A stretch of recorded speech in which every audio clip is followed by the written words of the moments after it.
नमस्कार। स्वामी विवेकानंद महाविद्यालय के YouTube चैनल पर आप सभी का एक बार फिर से स्वागत है। पिछले वीडियो लेक्चर में हमने गाउस की डाइवर्जेंस थ्योरम देखी थी। गाउस की डाइवर्जेंस थ्योरम से आज हम आगे बढ़ेंगे और हम देखेंगे कि अवकल रूप में गाउस का नियम क्या है। तो अवकल रूप में चूंकि गाउस का जो नियम है उसका स्टेटमेंट यह है कि किसी बंद पृष्ठ से क्लोज्ड सरफेस से निर्गत पास होने वाले विद्युत फ्लक्स इलेक्ट्रिक फ्लक्स का मान the value of electric flux which is pass through a close surface उसमें उपस्थित आवेश Q का 1/एप्सिलॉन गुणा होता है इज मल्टीपल बाई 1/एप्सिलॉन to the charge which is in present in. ये इसका स्टेटमेंट है। फाई इक्वल टू Q/एप्सिलॉन। Q यहां पे चार्ज को रिप्रेजेंट कर रहा है और 1/एप्सिलॉन जो कि इसका स्टेटमेंट है, इसको मैं इक्वेशन नंबर 1 से रिप्रेजेंट करता हूं। आगे हम जानते हैं कि d फाई इक्वल टू होता है E vector dot dA vector. तो यहां अगर मैं फाई की वैल्यू कैलकुलेट करूं तो यहां इसका मैं क्लोज इंटीग्रल कर देता हूं E vector dot dA vector. तो ये मेरे पास समीकरण नंबर 2 मिल जाता है। अगर यहां मैं ये मान लेता हूं कि आयतन आवेश घनत्व वॉल्यूम चार्ज डेंसिटी रो है, तो यहां पे रो इक्वल टू dQ/dV। अब यहां dQ की अगर मैं वैल्यू कैलकुलेट करता हूं तो दैट इज रो dV।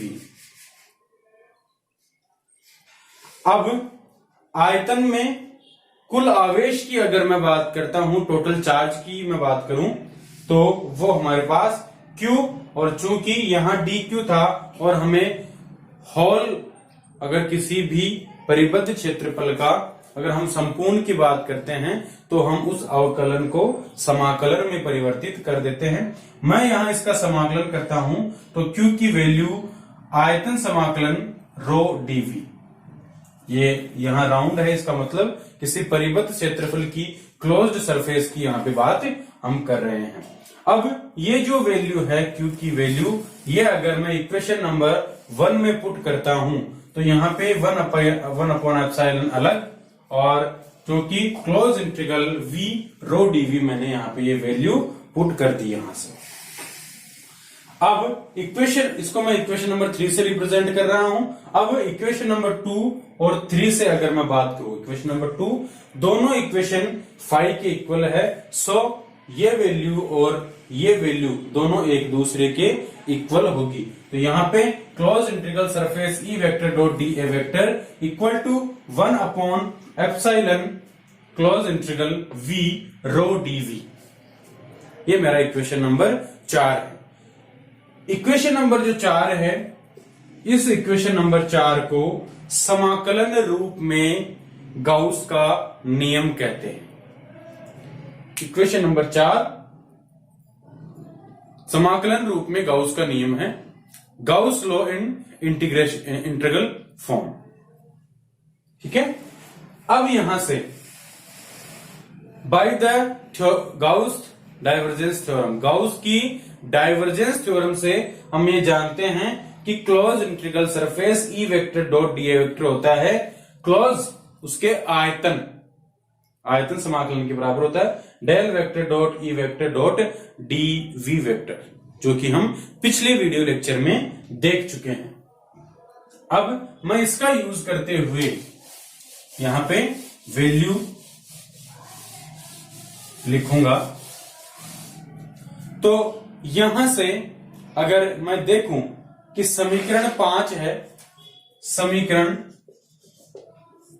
4 व समीकरण 5 से। समीकरण 4 में हम देख रहे हैं E dot D A vector equal to 1/एप्सिलॉन close integral V rho dV, और यहां पे E vector dot D A vector. तो इन दोनों से अगर मैं लिखना चाहूं तो ये रिजल्ट और ये रिजल्ट दोनों इक्वल आते हैं। तो यहां से close integral V E del vector dot E vector dot dV equal to 1/एप्सिलॉन रो dV, 1/एप्सिलॉन रो dV। इन दोनों की अगर मैं तुलना करता हूं तो यहां पे दोनों पक्षों की तुलना करने पर, दोनों पक्षों की अगर मैं तुलना करता हूं तो मैं ये देखता हूं कि del vector dot E vector equal to मेरे पास मिलता है rho upon epsilon, rho upon epsilon. और यही जो है हमारे पास अवकल रूप में गाउस का नियम है, यही अवकल रूप में गाउस के नियम को रिप्रेजेंट करता है। अब इसके बाद हम बात करते हैं कि किसी भी वेक्टर फील्ड का कर्ल क्या होता है। ग्रेडियंट जो था उस ग्रेडियंट को हम अपसरण कह रहे थे, और यहां जो कर्ल होगा उसको हम परिसंचरण कहते हैं।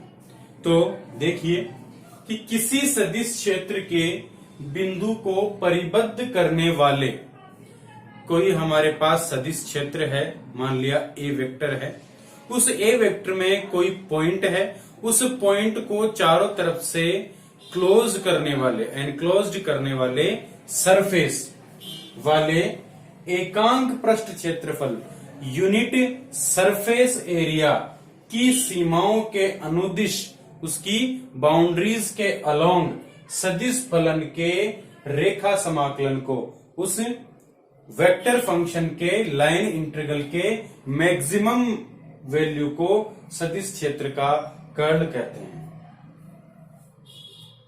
In a vector field there is a point which is closed by a unit surface area and the line integral of this vector function along the unit surface area known as the curl of a vector field। किसी भी बिंदु को अगर कोई एकांक पृष्ठ परिबद्ध कर रहा है तो उस परिबद्ध क्षेत्रफल, ये जो सदिश वेक्टर होगा, उस सदिश वेक्टर के उस सदिश फलन का जो रेखा समाकलन का अधिकतम मान आएगा उसी को ही हम किसी भी सदिश क्षेत्र का कर्ल कहते हैं। तो यहां इसको मैथमेटिकल फॉर्म में अगर हम रिप्रेजेंट करें तो curl A vector equal to limitation D A tends to 0 1/dA closed integral A vector dot DL vector. DL vector उस पॉइंट को जिस एरिया ने एनक्लोज किया है, जिसने इस क्षेत्र ने उसको परिबद्ध किया है, उसकी सीमाओं के अनुदिश, उसकी लंबाई के अनुदिश यहां डीएल उसको लिया है, मैक्सिमम वैल्यू आएगी।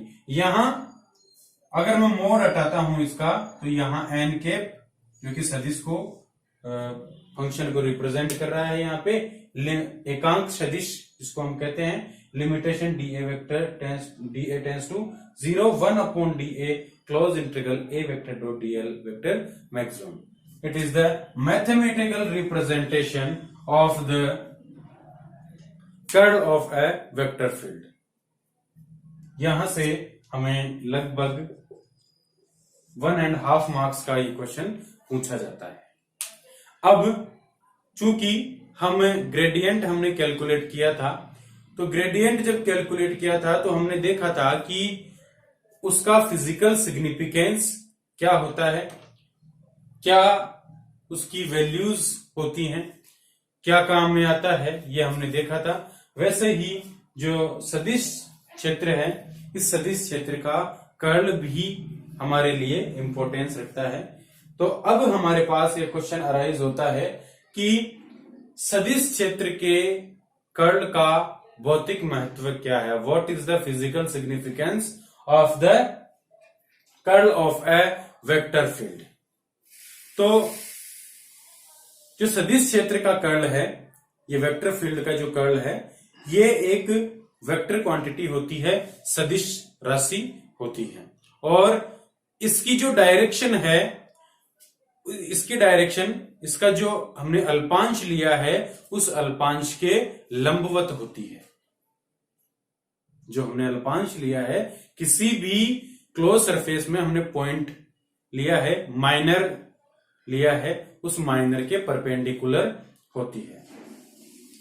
जो सदिश क्षेत्र का कर्ल है, इस सदिश क्षेत्र के कर्ल को सदिश क्षेत्र का घूर्णन भी कहते हैं, रोटेशन भी कहते हैं। और ऐसे सदिश जिनके लिए कर्ल का मान, ऐसे सदिश जिनके लिए कर्ल का मान 0 हो तो वो अघूर्णी सदिश होते हैं, और ऐसे सदिश जिनके लिए कर्ल का मान 0 नहीं हो तो ऐसे सदिशों को हम घूर्णी सदिश कहते हैं। यानी कर्ल ऑफ किसी भी सदिश का कर्ल अगर हम यहाँ पे 0 आता है तो उसको हम अघूर्णी सदिश कहते हैं, और कर्ल की वैल्यू अगर 0 नहीं आती है तो उसको हम घूर्णी सदिश कहते हैं। तो यहां से कौन सा सदिश घूर्णी है, कौन सा सदिश घूर्णी नहीं है, इसका जो टेस्ट है हम किसी भी वेक्टर फील्ड का कर्ल कैलकुलेट करके कर सकते हैं।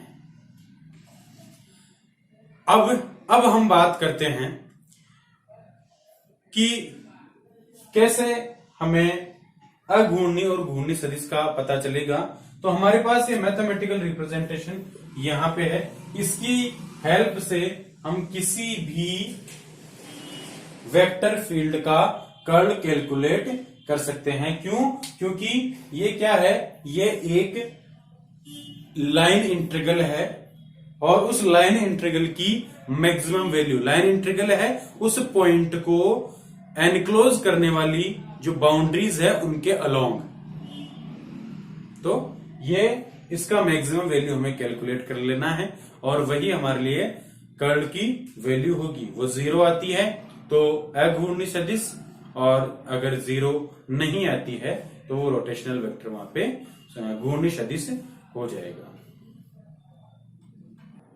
अब हम बात करते हैं एक छोटे से न्यूमेरिकल की, जो कि अक्सर हमारे थ्योरी के साथ एक न्यूमेरिकल पूछा जाता है। यहां हमारे पास कोई एरिया दिया हुआ है, और उस एरिया को v = 3x² minus xy³ plus z से रिप्रेजेंट किया गया है। अब यहां से हमें 3 कोऑर्डिनेट्स दिए गए हैं, 0 0 0, 1 -2 +2, -1 -2 -3। इन कोऑर्डिनेट्स पे हमें इस फील्ड की वैल्यू कैलकुलेट करनी है। चूंकि यहां v = हमें दिया हुआ है 3x² minus xy³ plus z। यहां अगर हम इसकी बात करते हैं, एट 0 0 0, अगर हम यहां इसकी बात करते हैं तो ऐसी सिचुएशन में, या इसके लिए v = ये हमारे पास x का मान है, ये y का और ये z का, यानी x, y और z तीनों के लिए हमारे पास वैल्यू 0 है। तो यहां से 3, x की वैल्यू यहां से 0² और y की वैल्यू यहां से फिर से 0 माइनस x की वैल्यू 0, y की वैल्यू भी यहाँ पे 0 प्लस 0, यानी यहां सब कुछ 0 है, तो इस क्षेत्र के लिए v की वैल्यू क्या हो गई 0, यानी 0 0 0 कोऑर्डिनेट्स के लिए हमारे पास v की वैल्यू 0 मिल जाती है। अगर सेकंड में इसके बात करता हूं b की, तो यहां पे हमारे पास कोऑर्डिनेट्स हैं 1 -2 +2। इनके लिए अगर मैं v की बात करता हूं तो यहां इनके लिए x की वैल्यू 1 है, y की वैल्यू -2 है और z की वैल्यू +2 है। अगर मैं ये वैल्यूज यहां पे पुट करता हूं इस इक्वेशन में, तो v = 3 मल्टीप्लाई x की वैल्यू मेरे पास 1², z की वैल्यू 1, माइनस x यानी 1 मल्टीप्लाई y की वैल्यू -2 का क्यूब प्लस z की वैल्यू +2।